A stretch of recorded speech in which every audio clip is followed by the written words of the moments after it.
Привет, мои дорогие рисовашки, рисоваки, рисовальщики, рисующие люди. Сегодня я хочу поделиться с вами результатами первого дня челленджа 7 дней 7 идей. Для тех, кто здесь впервые, напомню, это челлендж, в котором нужно рисовать каждый день, а название персонажей, которые мы рисуем каждый день, мы берем из сокращения аббревиатуры.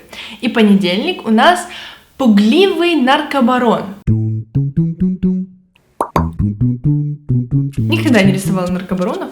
И, честно говоря, когда я только придумала это название, в моей голове это все выглядело больше как среднестатистический сутенер. Знаете, в такой леопардовой шубе, в золотых цепях, какой-нибудь темнокожий такой.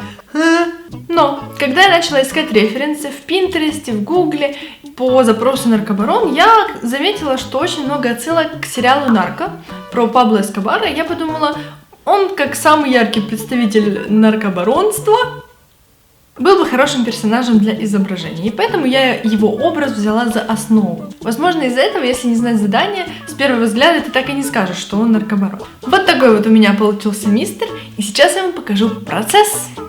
Сейчас у вас будет уникальная возможность посмотреть, как я рисую скетч сразу в фотошопе. Кстати говоря, многие у меня спрашивали, рисую ли я скетчи на бумаге или сразу кистью в фотошопе. Так вот, сразу кистью в фотошопе. В последнее время мне так намного удобнее, и сейчас я вам покажу почему. Насмотревших разных референсов, я начала рисовать эскиз. Я обычно выбираю цвет кисти, что-то приближенное к красно-бежевому или что-то такое, чтобы он был не слишком контрастный и в то же время теплого оттенка.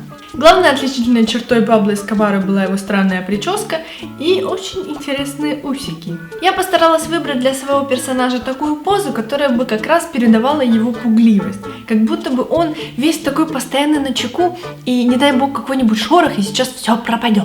Я думаю, вы знаете, что самое сложное в рисовании это как раз руки, иногда симметричность глаз. Я попробовала несколько вариантов позиции рук и решила остановиться на среднем. В процессе рисования мне показалось, что пропорции моего персонажа достаточно скучные.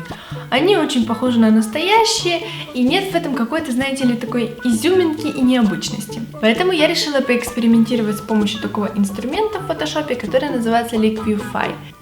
И вот именно из-за этих инструментов трансформации я и люблю рисовать эскизы в фотошопе, потому что сразу можно что-то потянуть, куда-то растянуть, как-то изменить, и для этого не нужно перерисовывать сразу скетч. Так вот, чтобы добраться до Liquify, нужно зайти в фильтр Liquify.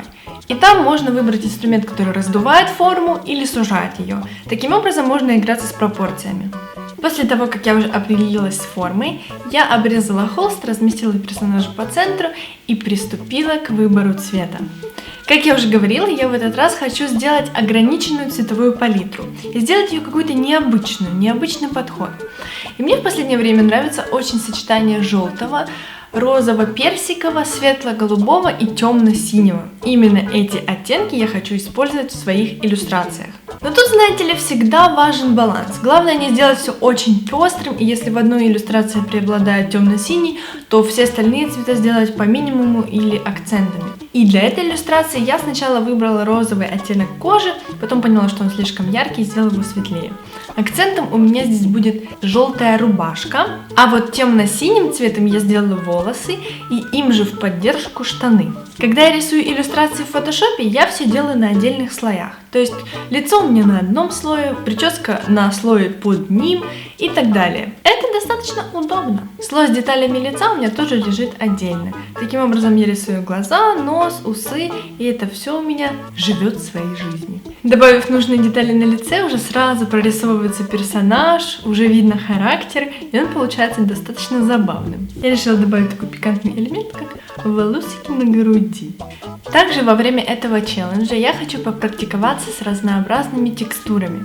На штанах я проштриховала более светлым оттенком синего, а на рубашке я решила добавить такие гавайские какие-то цветочки. Также, рисуя этот челлендж, я хотела бы определиться, нужны ли мне контуры вообще. То хочу рисовать с контурами, то не хочу, поэтому экспериментирую, пробую. Например, нос и глаза я подчеркнула контуром. Руки тоже хочется подчеркнуть, потому что непонятно, что там происходит, если нарисовать другую линию. Но в то же время абсолютно не хочется обводить всего персонажа. И здесь я пыталась найти оптимальный выход, ну и вы можете понаблюдать, что в принципе получилось. Очень важно в процессе рисования отходить и подходить к иллюстрации, как это было бы в художке, например. Но Photoshop тем прекрасен, что можно отдалить и приблизить, вообще не вставая со стула. Но это не очень хорошо для нашего здоровья, кстати.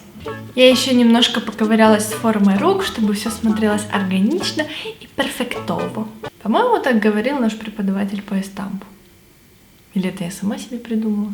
А еще мне захотелось поэкспериментировать немножко с другими текстурными кистями. Я нашла у себя в наборе какую-то такую рассыпчатую кисть и ею нарисовала еле заметную тень на волосах. Я посмотрела на иллюстрацию и поняла, что абсолютно не читается, что это наркобарон. Ну да, мужик, ну да, с усами, ну в футболке, ну в цветастой рубашке. И что?